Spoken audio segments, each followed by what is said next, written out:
I'm taller than Marty. Here we go.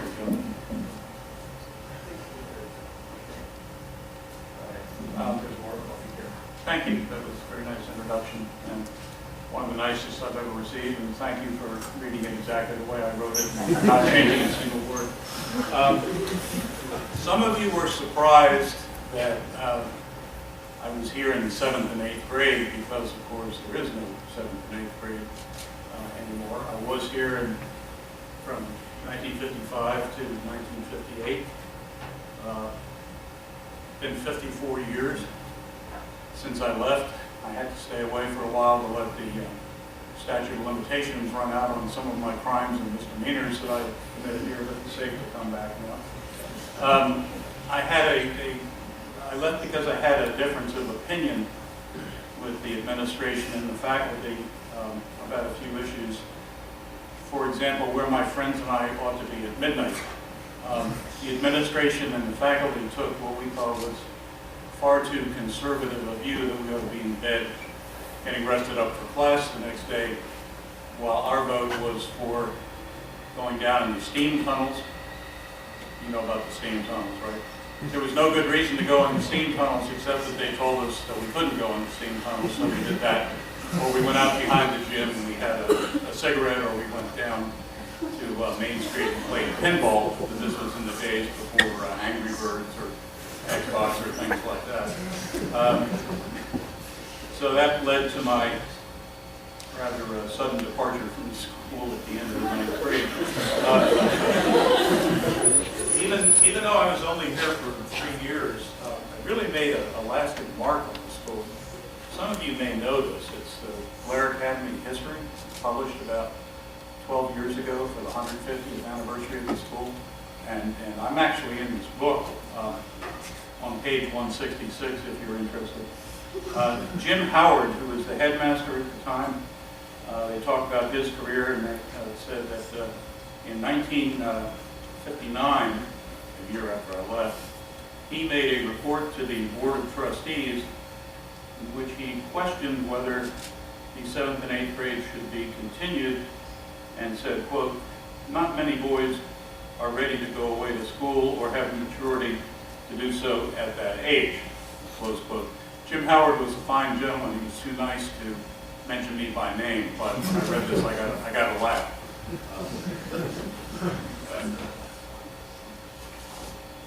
Because I spent an awful lot of time on the wooden bench outside his office. It's a good school. They treated me far better. School treated me better than I treated the school. Gave me every opportunity to get things right, but I was not really equipped to cope with it. But I'm very grateful for the treatment I got here and the time I spent here. Don't do these things that I mentioned, okay? The school will go out of its way to help you, but don't push it, and this is not 1958 anymore. things are a little stricter. Well, that's enough of that. That's not why I was invited to come and speak, God knows, and that's not why you came here to listen, and I have children in the audience who still have a few illusions about me, and I don't want to dispel all of those illusions. I'm here tonight to talk to you a little bit about America's strangest and most troubling war, a war that cost 58,000 lives and 58,000 American lives, and millions of casualties during the war and after the war in Vietnam and in Cambodia and Laos after 1975 when the war ended. It was a war in which the American military never lost a battle, but was forced by the impatience and a lot of serious discontent and disagreement at home to eventually abandon all of its war aims and to withdraw from the area. There's an Army colonel, late Army colonel named Harry Summers, who fought in Vietnam and who founded a magazine called Vietnam, which is still being published about a lot of reminiscences by soldiers about their time there. And he had an opportunity as the war was winding down. He went actually to North Vietnam to help arrange for some American POWs to return to America at the conclusion of the war. And he spent some time with some of his counterparts in the North Vietnamese army. And he said to one of them one night, and he was very fond of this quote, he said, "You know, you never defeated us on the battlefield. You never did that." And the North Vietnamese colonel, who was his counterpart, looked at him and he said, "You know, that's right, but it's irrelevant. That's not what this war was about. This war was about patience and long-term goals and political will." It's a war that drove a president, Lyndon Johnson, out of office, a man who desperately wanted to be president but was forced to withdraw. It resulted in some of the most massive protest demonstrations in history. You've probably seen pictures of that. It divided this country more bitterly than at any time, I think, since the Civil War.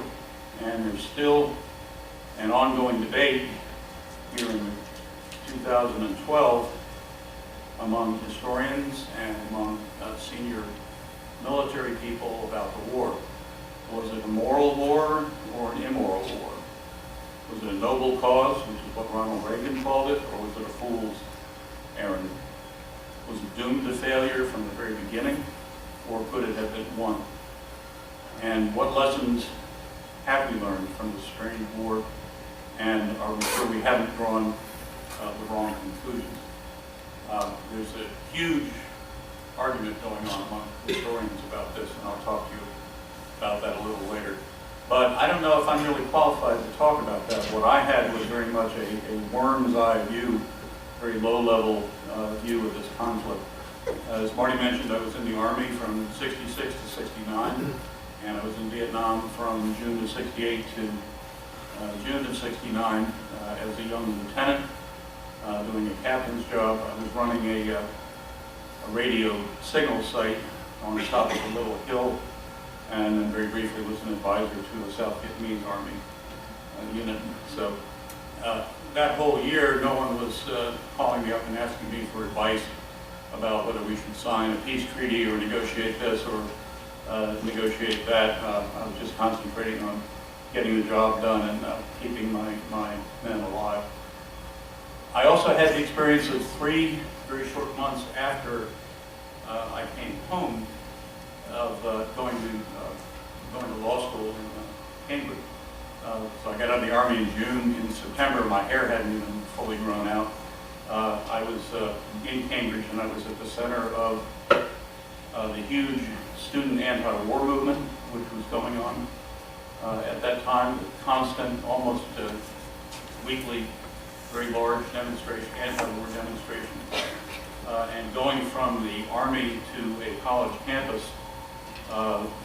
gave me a pretty serious case of culture shock. When you go in the military, you kind of get removed from society for a while, and you tend to think rather foolishly, well, I'll just do this and then I'll go back home and everything will be the same. I'll be the same. My country will be the same. My family will be the same. And things change enormously while you're out of circulation. So there were actually times when I felt a lot like a stranger in my own country because it changed so much. So my years in the Army and my years at law school covered a period of time which was very strange because this was in the middle of the book, in the middle of the novel, or in the middle of the history book. The ending hadn't been written yet. I was reading and living in a story that was only halfway done, and the final outcome was not known. I thought about what would happen if somebody traveled in time and came from 1975 at the end of the war and came back to visit me in 1969 and said, you know what's going to happen, the American military is going to withdraw before the job is done, and the countries of South Vietnam and Laos and Cambodia are going to totally collapse.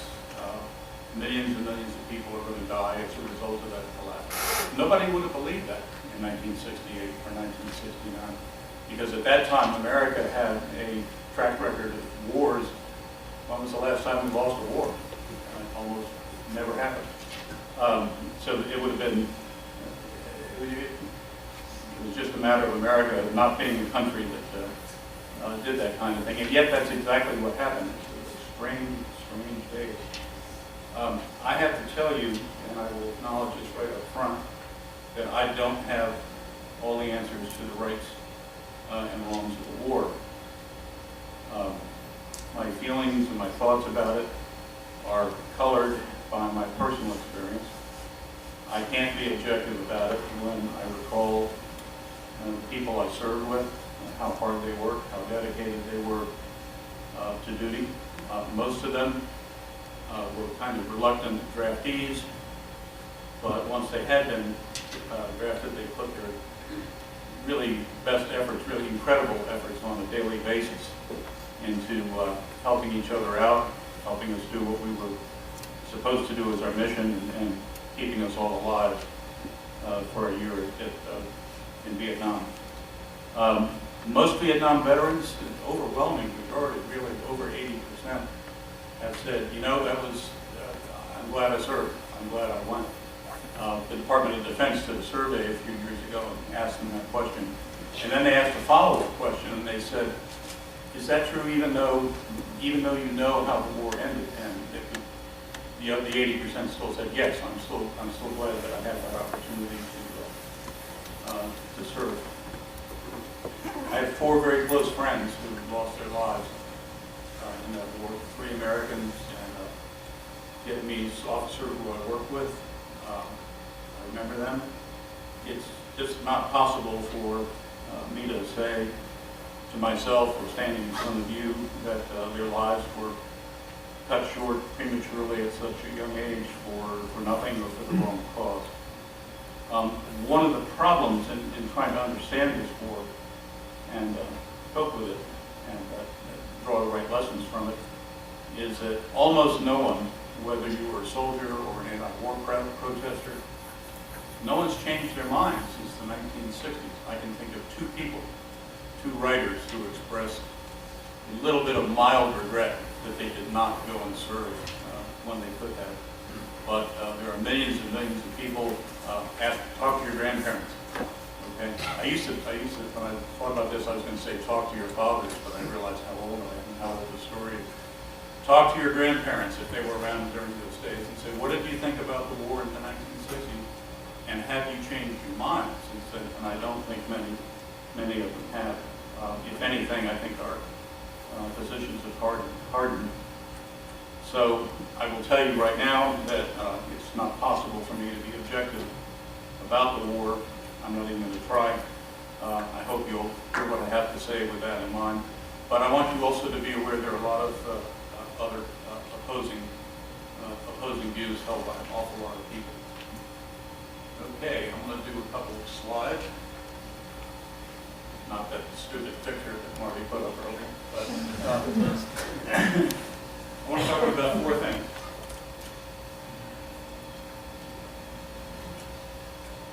That are listed up here. Dealing with the draft, compulsory military service that was the rule in this country until 1973. What was like, we called it in-country, being in Vietnam during the war. Coming back home and what that was like, and for today, what lessons have we learned and what questions still remain from this period of time.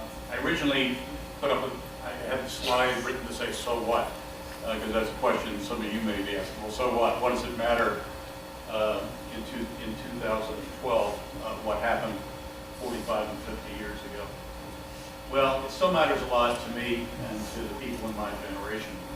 As I mentioned, it still really divides the folks who are my age, and no one has changed their mind. It was an issue in the 2000 and 2004 presidential elections. I realize those of you who were you were in 1st and 4th grade back then, so you may not remember those elections very well. But in 2000, there were questions raised about George Bush's service in the National Guard, and in 2004, there were all kinds of questions raised about John Kerry, who was the Democratic nominee, who, as a politician, when he first came back, ran off to the anti-war side, was a very vocal anti-war critic, lost an election in Massachusetts, and then decided to try and run to the other side and say, I'm a Vietnam veteran, you should vote for me because of that. And it was quite a muddle. I'm interested in what these guys did during that period of time because I was there, but I thought seriously during the 2000 and 2004 elections, so what? I mean, yes, I am personally interested in their service records, but our country has other more urgent, more pressing needs, and I'm not really sure presidential elections ought to be decided on the war records. Even this year, it wasn't as prominent as it was in those elections, but somebody asked Mitt Romney's wife during a TV session, what was your husband doing during the war? What was the story on his being a Mormon missionary in France? Why wasn't he drafted? Why wasn't he going to Vietnam? So people are still arguing about this in 2012. And it still affects American foreign policy because American foreign policy is pretty much being run by people my age and my generation. And if you haven't heard it yet, you'll hear it throughout the rest of your years at Blair and in college. This is going to be another Vietnam, so let's not do it. It comes up in discourse in Washington all the time. This is a bumper sticker from 2003 for people who were opposed to the Iraq War. Why? Because Iraq is wrong or no blood for oil or something? No, their argument was Iraq is Arabic for Vietnam, so we shouldn't go into Iraq because it's going to be Vietnam all over again. What does it matter to you? Well, when you think about it, I'm sorry, I have a little sinus condition. I have to stop and do that from time to time. America is a wonderful country, but it's a very warlike country, for better or for worse. There have been 5 major wars, not counting the small ones, since World War II, which is about 1 every 10 years. So think about what that means to your life being 14 to 18 or 19 years old. There are a lot of trouble spots in the world today. Al-Qaeda, obviously, North Korea, which is run by a bunch of very crazy people and who have nuclear weapons or almost have them, and missiles. There are always stories about once a month about how crazy the North Koreans are. I don't mind worrying about them. Iran is close to having a bomb, and they got some hotheads there too. China, which is not only an economic power, but has a lot of territorial ambitions and a lot of conflicts with the other countries in the Pacific, in the region, and so on and so forth. Lots of opportunity for troubles and wars. You still have to register for the draft, guys. Women don't, which is a pretty absurd result. The draft law was passed in 1973 when we had a very different society. It exempted women. The Supreme Court said, yeah, that's okay to treat men and women differently because military service is different for men and women. But that Supreme Court decision was in 1982 when society was very different. I really suspect that if the draft machinery is starting to be used again and people are called up, somebody's going to complain that it's illegal because women aren't drafted, and 1982 isn't here anymore. In 2012, I'm pretty sure the Supreme Court will say, yeah, that's right, either we're not going to have the draft at all or it's going to apply to both sexes, because women have a much larger role in the military services these days. So dealing with the draft, in many ways this is sort of the worst possible system. It has been around since 1940, and it was a fairly reasonably well-designed system in the beginning, but like a lot of political things, sort of barnacles started growing up on the hull, and people wrote an exemption for this and a deferment for that. And by the time we got into the 60s, the draft system really had become terribly unfair. The ideal of a draft system is everybody goes and serves. Period, paragraph, the end. This is fair. We all share the burdens of citizenship equally, and if you're physically able to do it, you go and serve. Your brother goes and serves, your neighbor goes and serves, and so on. But we started getting all these exemptions and deferments, which I'll talk about in a minute. And the end result of this was, during that era, 59 people out of 100 didn't serve for a variety of reasons. Of the 41 who did serve, 30 of them were not in Vietnam. They were in Korea, Germany, or still in the U.S. 11 went to Vietnam, but out of those 11, the U.S. Army is kind of stacked with a lot of non-combatant roles. Only about one person actually was in the infantry or some equally dangerous positions. So it's not a system that really was anything close to universal military training. There were and still are reserve and National Guard units. We called weekend warriors back then. You had a civilian job, and you go do your training on the weekend, and in the summer, they were a refuge from the draft. They had waiting lists. Up until the Vietnam War started, it was very difficult for them to attract people to come and serve. The minute the war got going, they had waiting lists as long as your army, because it was considered safe haven, which is not true anymore. And people went to very extreme lengths to avoid serving.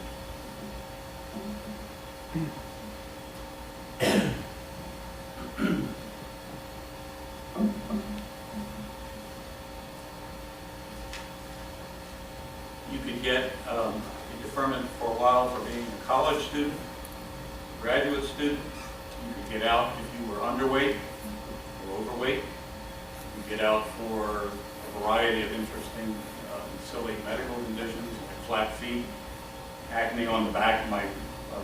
A friend of mine in law school got out of the draft for that. If you wet your bed. Wet your bed, son? Yes, sir, I do. Can I be excused from service? If you were married, which led to a lot of hasty marriages, which didn't outlast the war, then they abolished that and they said, okay, well, if you have a child, you can avoid your service. So suddenly the pregnancy rate went up. And I have friends, people I know whose entire lives were really worked out of shape by the choices that they made to avoid the draft. I know a fellow who's practicing law in Iowa because he went there with something called VISTA, which is domestic peace corps or something like that. And he was stuck there for years and years and years, and ended up in a place that he really didn't like very much, just to stay out of the army. I want to use someone else's words to talk about this, not my own words.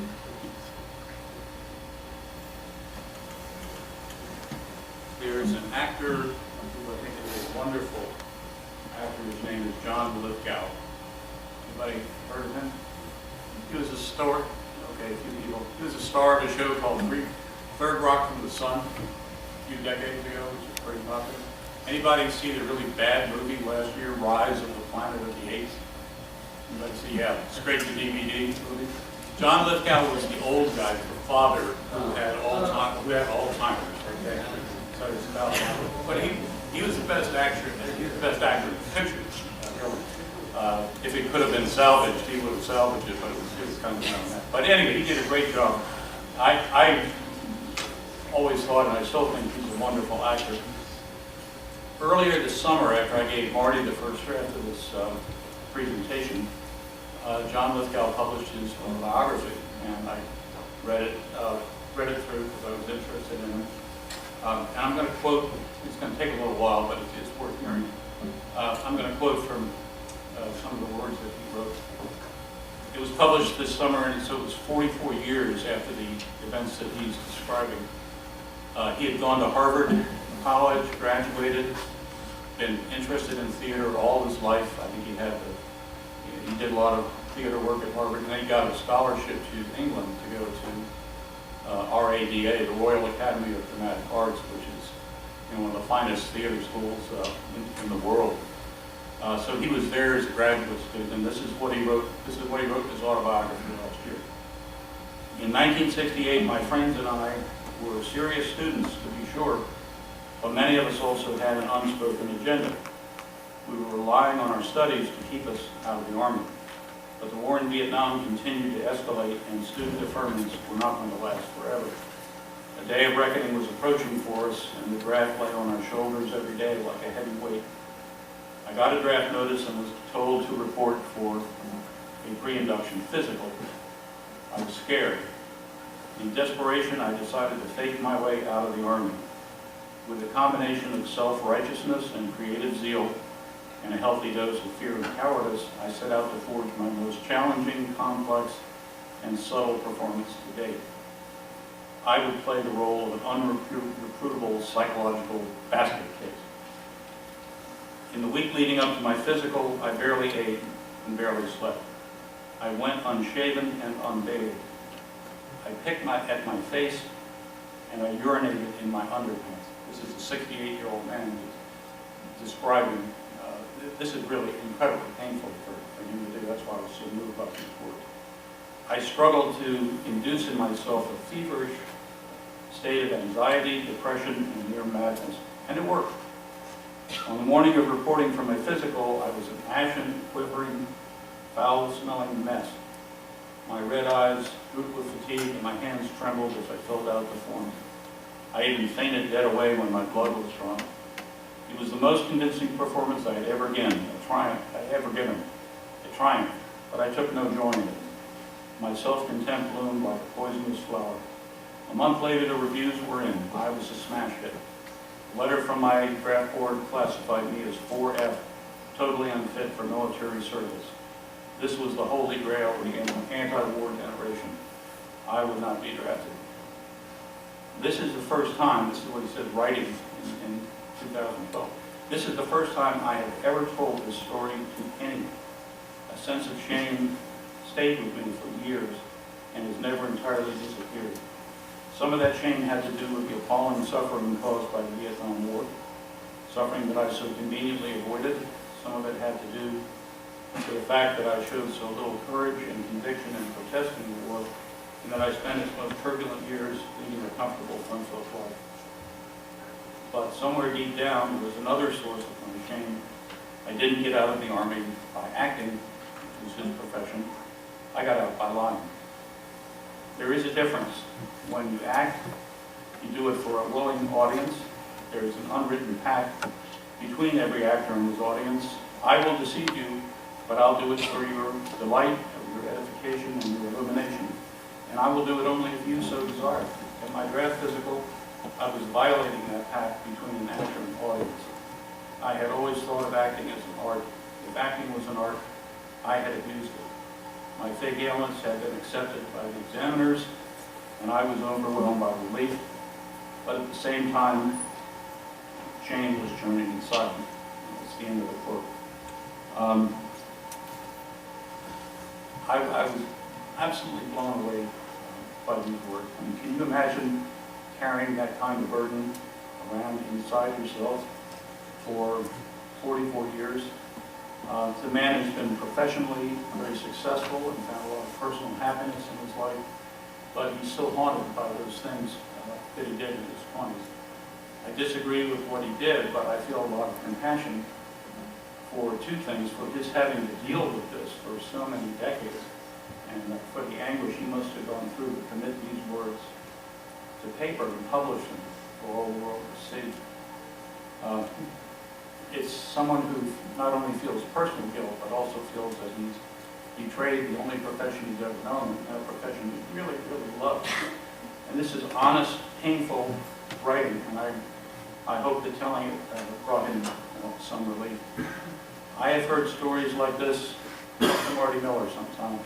He's in the same age group, and we've exchanged some correspondence about people who've done things like this, and the terrible price that they paid for it. let's move on. Vietnam. When I was at Blair, I couldn't have found it on a map, and I don't think one person in 1,000 in America would have found it on a map. This is a contemporary map because it shows Vietnam as one unified country, which is what it is today. If you see where Da Nang is, there was a line, or Hue, just above Hue, there was a line that divided the north from the south. And we were trying to assist the south and help them defeat the north. One of the features of Vietnam that made it such a difficult war is that, as you can see, on the eastern side, it's bounded by the ocean, which was fairly easy to patrol and to prevent enemy movement. But on the other side, there is Laos and Cambodia, which are very jungle-like, mountainous places where the war, except for very brief exceptions, did not extend. There were political problems with the military going into those countries and stopping the supply route that led from the north to the south. I'll show you that in a minute on another map. I was not in the infantry, as I indicated earlier. I was in the Signal Corps, an outfit called the 1st Signal Brigade. And this shows a little bit more. This is a map, more contemporary map. Where's the pointer?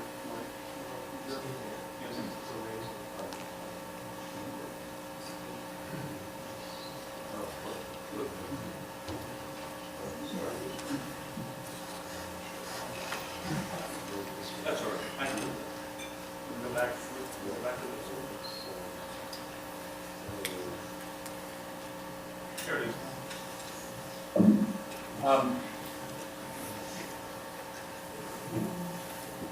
You see these lines moving along here?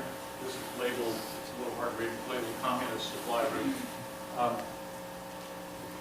And as you can see, it comes down from the north through Laos, through Cambodia. It's called the Ho Chi Minh Trail, Ho Chi Minh being the leader of the North Vietnamese.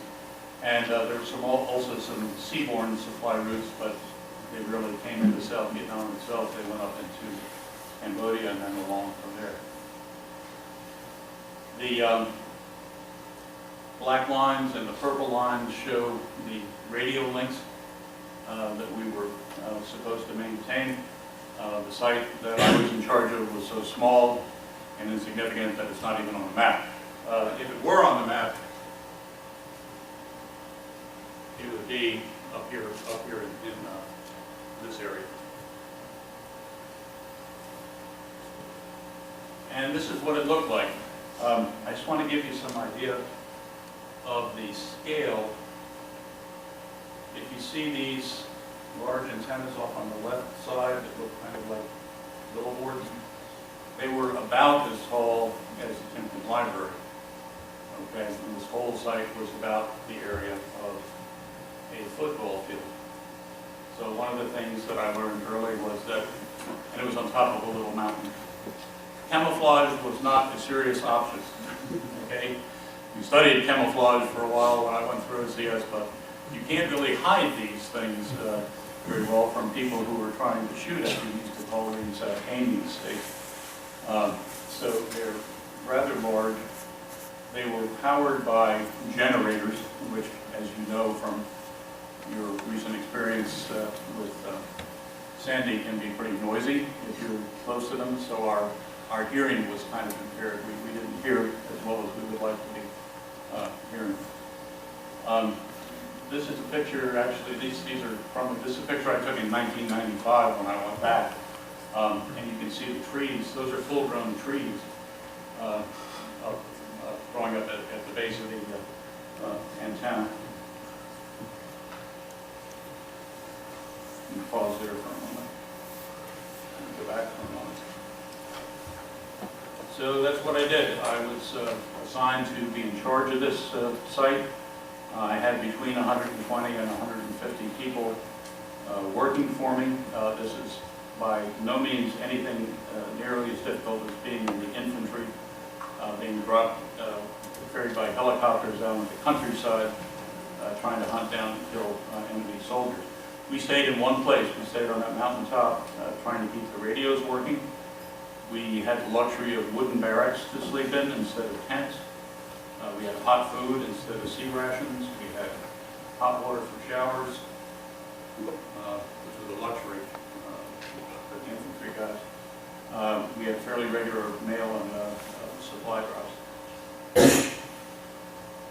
The main problem that we had was we would get sort of sporadic rifle fire or RPG, rocket-propelled grenade fire, or 122 millimeter rocket fire thrown at us. But I mean, in a week, it might happen 4 times, and they rarely hit anything. So it wasn't a full-scale attack, but you lived all the time with your shoulders kind of hunched up, waiting for the next thing to happen.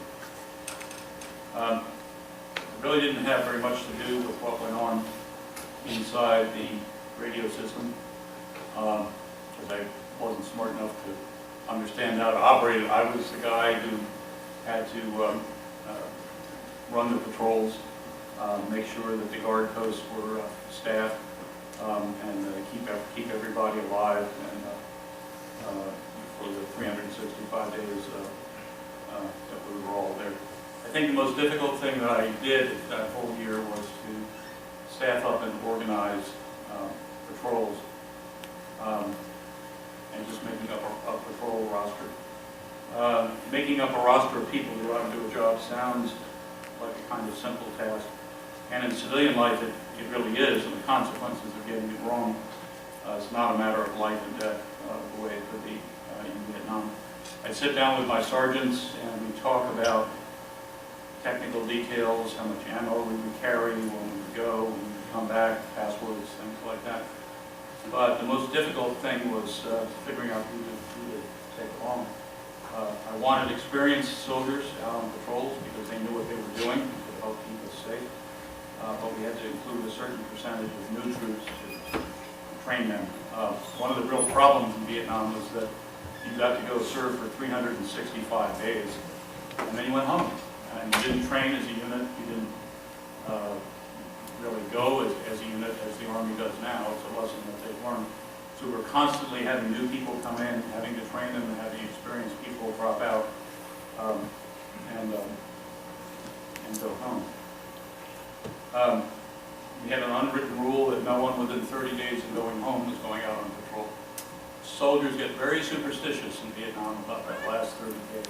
And I made it this far, and I do not want to get killed my last 30 days, so they would get a little squirrely and not really want to go out and do anything dangerous. So, you know, we honored that and we let them go. I had people who had just gotten what's called a Dear John letter from their wife at home, who were a little shaky emotionally about the home front. I took them off so they could calm down a little bit and do an effective job.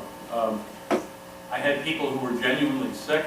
I had people who were hypochondriacs. I was 24 years old. I was trying to figure out the difference between the two, and that is not it's not an easy task. I had 2 soldiers who hated each other's guts for reasons that no one could ever figure out. They were always fighting with each other. They were great, except for that, but we could never put them on the same patrol. And we sorted out a lot of things like that. So it's, you know, as I say, it's an incredibly challenging thing to do when you're 24, not a lot older than a lot of you here in the audience. By some miracle, this all worked. None of my people died. We did have a few firefights, and we had some, as I said, occasional shelling and rocketing on the site.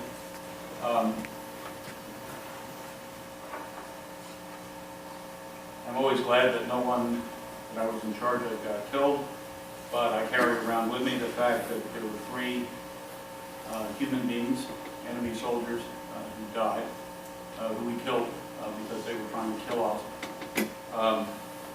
2 on patrol and 1 shot from one of our guard posts. So I carry them around with me, even though I would do it again today, because they were trying to kill me and and my people. It's a harsh reality of war that it happens, but you think about that and you don't forget it. Compared to other soldiers in Vietnam, as I said, I had it a lot easier, an awful lot easier than they did. How many of you heard Steve Benedetti speak? That was a great speech. I saw that on video, and I listened to it with a lot of attention. A lot of the things that he went through in Afghanistan just this past year were very, very similar to my experiences. He was out in a mountainous region, doing a different job. He wasn't running a radio site, but some things were quite similar. I'm going to run out of time. I'm sorry that I've run over this. I will try to wrap things up in the next few minutes, and then I'll be happy to stay around for questions.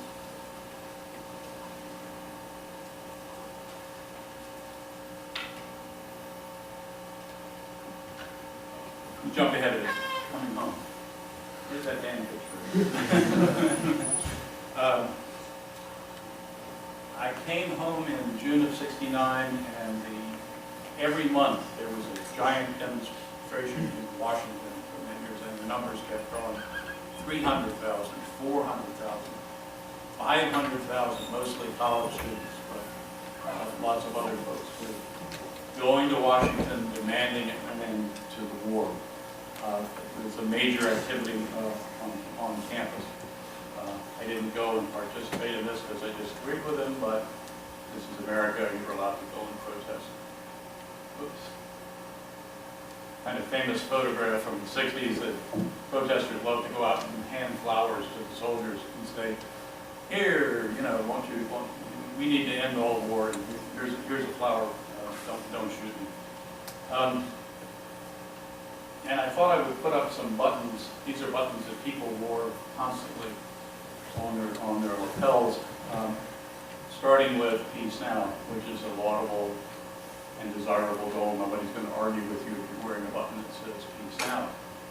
A step, I think, down from that was a march on Washington, D.C. It didn't say Peace Now or Stop the War, it said Stop the Draft, which is more like, I don't want to go, whether the war goes on or not. This is the one that really bothered me. This red and blue and gold star design is the symbol of the Viet Cong, and where it said, Solidarity Vietnam, there's another one like it, bring peace to Vietnam, support the National Liberation Front, which was the formal name for the Viet Cong. This is like walking around Blair with a button that has the World Trade Center burning and it says, I support Al-Qaeda. Okay? This is a shock.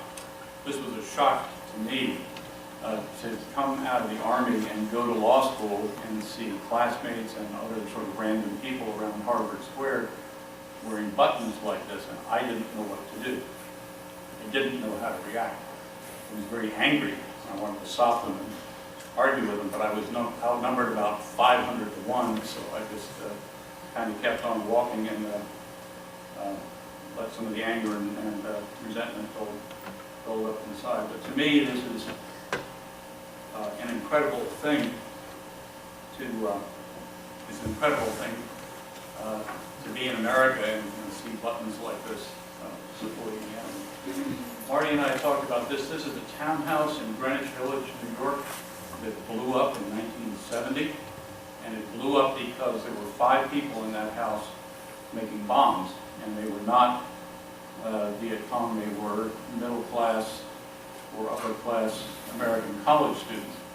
They had dynamite, they had kegs of nails and metal and shrapnel, and they were building a bomb because they were going to go and take it down to Fort Dix, New Jersey, which was an active military base at the time, and they were going to set it off at a dance for sergeants, young privates, and their dates, and they were going to try and kill as many American soldiers as possible because they thought that would stop the war. They made a misstep. 3 of them were killed. in this explosion, which leveled the townhouse, as you can see. 2 more became fugitives, but it's all, you know, it's just a state of internal war in our country, in the middle of this whole mess. So where does that leave us?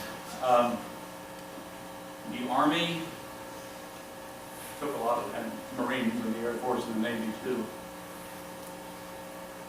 took stock after Vietnam and said, what can we learn from this? And Colin Powell, who served as a junior officer in Vietnam, and you all know who he is, went on to become a famous general, came up with some principles. And it's the Powell, known as the Powell Doctrine, which is when should America go to war? What conditions should there be for America to go to war? And a lot of these things were violated during Vietnam by the politicians. Do we have a clear, attainable objective? Well, we did sometimes, but it was a moving target. It kept shifting around. Is there a plausible exit strategy to avoid endless entanglement? No, there was not. Et cetera, et cetera. So Colin Powell came up with this, and he said, these are the lessons from Vietnam. We should never go to war again unless we have all 8 or 9 of these points lined up. And everybody thought that was fine for about a year, and one of his brother general officers said, you know, Colin, if we had this in 1941, we never would have gone into World War II. Or we could never fight a war because none of these things are ever going to line up perfectly all at the same time. So, and Colin Powell was a very gracious man. He finally laughed and he said, yeah, you're right. We should try for this, but we shouldn't expect it ever to be universally satisfied. So here's some things I learned, and here's some questions I want to leave you with. First of all, democracies aren't good at fighting long, sustained, unpopular wars. People run out of patience. People have run out of patience in Iraq. People have run out of patience in Afghanistan. I think it's the nature of living in a democracy. But it's very difficult to do this. If you live in a military dictatorship or another kind of dictatorship, you can fight a long, unpopular war. Whatever you do as a soldier is really not going to decide who wins the war. It's going to be determined in Washington, D.C. and public opinion. It goes right back to what Colonel Harry Summers said, the quote I gave in the beginning. You don't get to choose when you're born or which war will occur in your lifetime. I had a lot of friends who said, you know, there are a lot of things wrong with this war in Vietnam, so I don't want to be drafted. I'm not going to go. I'm going to take some steps to get out of it. But if this were World War II, I'll tell you, I'd be right down at the recruiting booth, signing up to be an airborne ranger, and you know, give me a gun, and I'll go off and do it. Well, you really don't get when you're a young person to say, well, I like this war, but not that one. So, and the one that you don't like is always the one that's going on right now. You don't get to pick and choose. If you're going to serve, you serve, even if you may disagree with what your country's doing at that time. History is written by the victors. Some people said that was said by Winston Churchill, others have said Napoleon, but a lot of the history that you will read about Vietnam and the war has been written by the folks who got the war stopped. And I hope there's sort of a counter trend to that now, which I don't have time really to go into, but always look to the other side when you're reading the history of the war.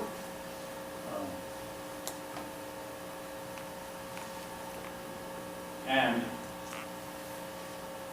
just from the chronology, the history books that have been written about Vietnam are written by people my age and slightly older who participated in this.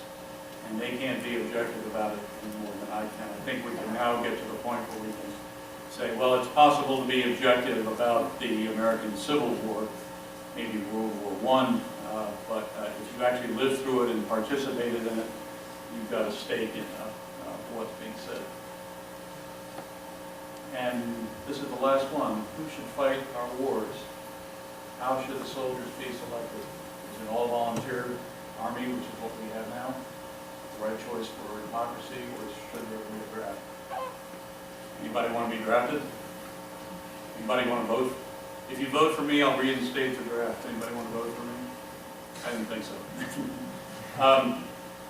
There's still a difference between being drafted and volunteering to serve your country. If it ever is reinstated and you start calling up people again, the inequities of the Vietnam era have got to be avoided in the system. Got to be improved. Now, I'm 5 minutes over. And I'm sorry. 2 minutes for questions. Sure. I would be glad to fire away. Fire away. Steve Benedetti said, "Give me your hardest question." So I'll say the same thing. Yes, sir. Were you ever reluctant when you were starting to say that? Yeah, I was. I did not come from a family with strong military tradition. I had no interest really in going into the military. When I got my draft notice, of course, I thought about alternatives. I thought, well, I'm in pretty good health. If I have to go, I'll go. I went down for my pre-induction physical. I've worn these glasses since I was 12, and I can't see much more farther away than that. So I went down there and I said, "Hey doc, I can't even see the big capital E on the eye chart. What do you think?" And he said, "Don't worry, son, we'll give you ugly glasses," which were the ones I was wearing in the photo. So, yeah, I thought about it, but then I thought, I've got too many obligations to this country to do anything like that. So I went. Yes, sir. Do you think that you were sort of biased the countries who participated in the war that you funded? I'm sorry, sir. Do you think that you have biased feelings about the countries that you fought against in the war?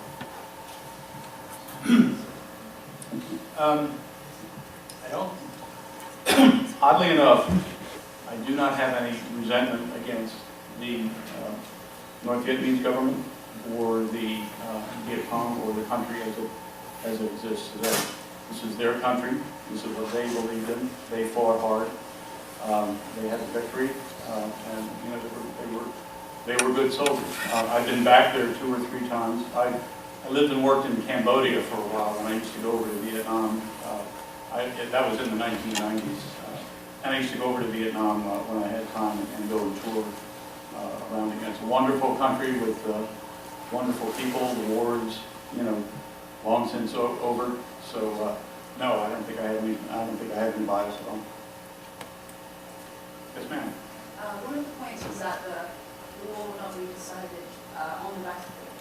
And if that's the case, and rather it's decided in government offices and domestic resistance in the media, then don't you think it's counterintuitive to send soldiers abroad if the war will not be won on the battlefield? No, that's what soldiers do. I wouldn't want to live in a country where the outcome of wars was decided by the soldiers. It needs to be decided by the politicians and the people we elect. One of the things that I did after I came back, I started reading a lot of history.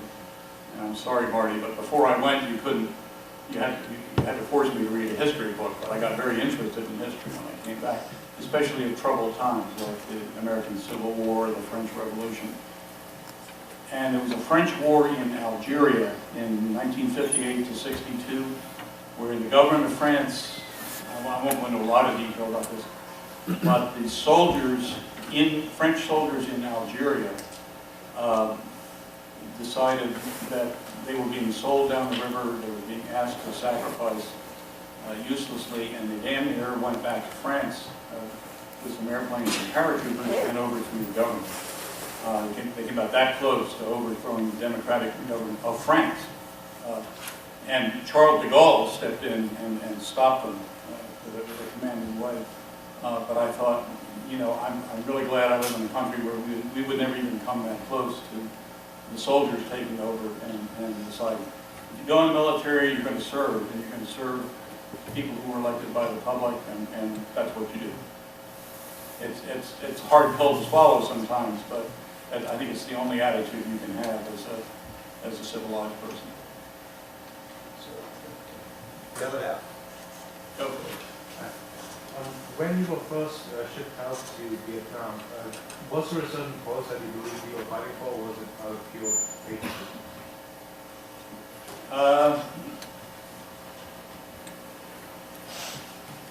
I believed by that time that, yes, I was fighting for a worthwhile cause, which was to keep South Vietnam out of communist hands. I continue to think that because I look at the aftermath of the war in Vietnam and Cambodia and Laos, and especially in Cambodia, where so many people died and suffered enormously after 1975.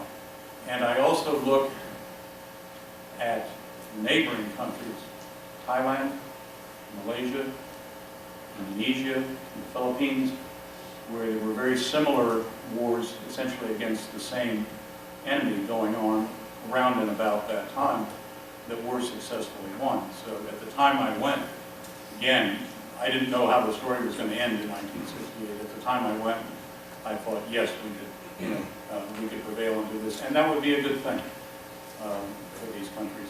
Now, I will also say this: when you go into service, you get very, very close to the people you serve with, and nobody says, I think I'm going to sign up because I read an article that said it would be a good thing to stop communism. You go and you fight to keep your friends alive. You get right down on the ground and you fight for brotherhood and camaraderie. That's one of the reasons why veterans have so many reunions. That's one of the reasons why my best friends are not from college or law school, but the people that I serve. You get a great emotional bond with those people. And you don't really have time to sit around and think about, whether this treaty or that treaty was properly ratified. What you think about is keeping your friends alive and keeping yourself alive. So it's a real worm's eye view. Maybe last question, and then folks can come up front if they'd like to talk. I don't remember if you have to go. Any last question, anyone? Yes, sir. If we weren't in Afghanistan, where should we be now? I don't know. I'm here to talk about Vietnam. I don't know. I don't know much about Afghanistan. Where should we have been then? Do you think we should have done it? In Vietnam? Yes. Yeah, I do. Thank you. Thank you very much.